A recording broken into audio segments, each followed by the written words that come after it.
Mayor হিসেবে ইশরাক হোসেনের শপথ পড়ানোর দাবিতে তার সমর্থকদের আন্দোলন অষ্টম দিনে গড়েছে। নগর ভবন ছেড়ে এখন মৎস্য ভবন ও কাকরাইল ছড়িয়েছে এই আন্দোলন। রাতভর সেখানে অবস্থান নিয়ে আন্দোলন করেছেন ইশরাকের সমর্থকেরা। দাবি আদায় না হওয়া পর্যন্ত কাকরাইল মোড়ে অবস্থান নিয়ে আন্দোলন চালিয়ে যাবার ঘোষণা দিয়েছেন তারা। আদালতের রায় ও নির্বাচন কমিশনের গেজেট ঘোষণার পরও শপথ না পড়তে দেয়ায় ক্ষোভ জানান তারা। সরকার ইচ্ছাকৃতভাবে শপথ নিয়ে এমন গড়িমসি করছে বলে অভিযোগ তাদের।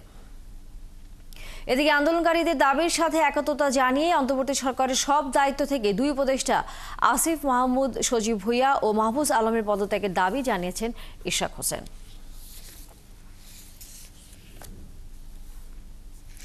দর্শক, আন্দোলনে আরো খবর নিয়ে যুক্ত হচ্ছেন সহকর্মী শাহিদুজ্জামান সাকিব।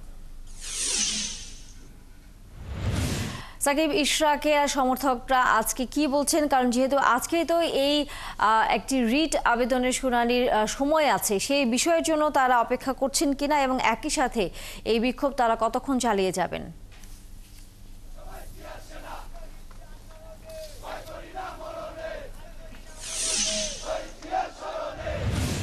তানিয়া, এখন কিন্তু তুমুল বৃষ্টি হচ্ছে। এই বৃষ্টির মাঝেও আসলে রাত থেকে তো তারা অবস্থান করছেনই, এবং এই বৃষ্টির মধ্যেও যমুনার সামনে অর্থাৎ কাকরাইল মোড়ে গতকালকে দুপুরের পর থেকে তারা যেখানে অবস্থান করছিলেন সেখানে কিন্তু ইশরাক সমর্থকরা এখনও অবস্থান নিয়ে স্লোগান দিয়ে যাচ্ছেন। তাদের সবার আসলে একটি কথা যে তাদের যে দাবি, ইঞ্জিনিয়ার ইশরাক হোসেনকে মেয়র হিসেবে শপথ করাতে হবে এবং দায়িত্ব বুঝিয়ে দিতে হবে। সে দাবি যতক্ষণ না পর্যন্ত আদায় হবে তারা আসলে রাজপথ ছেড়ে যাবেন না, এবং যে কোনো ধরনের পরিস্থিতিতে তারা আসলে এই রাজপথে থেকে আন্দোলন তারা চালিয়ে যেতে চান। এবং তারা কিন্তু আমাদেরকে বারবার একটি বিষয় বলছিলেন যে আসলে সরকারের পক্ষ থেকে কোনো ধরনের ষড়যন্ত্র করা হচ্ছে কিনা সে সন্দেহ তারা বেশ কিছুদিন ধরেই করছিলেন, যে ইঞ্জিনিয়ার ইশরাক হোসেনকে কেন আসলে আদালতের রায়ের পরও শপথ করানো হচ্ছে না। আজকে আপনি জানেন যে হাইকোর্টে একটি রিটের শুনানি রয়েছে এবং রায় দেওয়ার কথা রয়েছে। সেই রায়ে আসলে কি রেজাল্ট আসে আমরা সেটির অপেক্ষায় কিন্তু এখানে সমর্থকরা যেমন রয়েছেন, আমরাও আসলে সেটি জানবার জন্য রয়েছি যে আসলে কি রায় হয়। সেটির উপরে কিন্তু আন্দোলনের গতিপথ অনেকটাই নির্ভর করবে বলে সমর্থকরা বলছেন। যদি তাদের পক্ষে রায় আসে তাহলে তারা এখানেই তাদের আন্দোলন সমাপ্তি করবেন বলে জানিয়েছেন। আজকে তো হাইকোর্টে রিট শুনানি রয়েছে, সেখান থেকে যদি ইতিবাচক কোনো সাড়া না আসে তাহলে আপনাদের পরবর্তী আন্দোলনের পদক্ষেপ কি হবে? পরবর্তী কর্মসূচি এই সরকারের পতনের কর্মসূচি। ইশরাক ভাইকে শপথ নিতে হবে আর শিশু উপদেষ্টাদের পদত্যাগ করতে হবে। আমরা মনে করি এই শিশু উপদেষ্টারা দেশকে ধ্বংস করে দিচ্ছে, আজকে দেশকে একটা অরাজকতার দিকে নিয়ে যাচ্ছে। আমাদের একটাই দাবি থাকবে পরবর্তীতে এই সরকারের পদত্যাগ। আমরা জাতীয় নির্বাচনের দিকে যেতে চাই, আমরা মেয়র পেয়র কিছু চাই না, আমরা জাতীয় নির্বাচন চাই। মেয়র দিয়ে বোঝা গেছে তারা একটা নাটক করতেছে। তারা আমাদের সাথে জাতীয় নির্বাচনে কি করবে এটা দিয়ে বোঝা যাচ্ছে।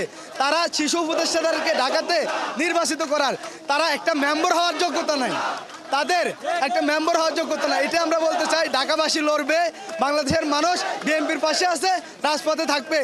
জাতীয় নির্বাচনের দাবিতে আমরা অগ্রসর হচ্ছি। ডিসেম্বরের নির্বাচন না হলে আমরা রাজপথে থাকবো টানা। আচ্ছা, আপনারা তো রোদে পুরে বৃষ্টিতে ভিজেও আন্দোলন করছেন, আপনাদের স্বার্থের জায়গাটা যদি একটু বলেন, এত কষ্ট করে আন্দোলন করছেন? আমরা চাই ইশরাক ভাইয়ের মেয়র পদে পরিণত দাবিতে আমরা আন্দোলন করব এবং রাজপথে থাকবো।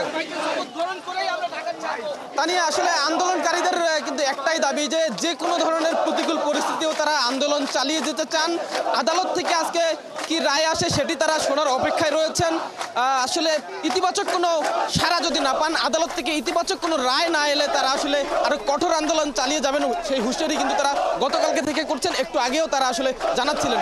এখন পর্যন্ত এই বৃষ্টিতে ভিজে তারা আসলে যমুনার সামনে আন্দোলন চালিয়ে যাচ্ছেন।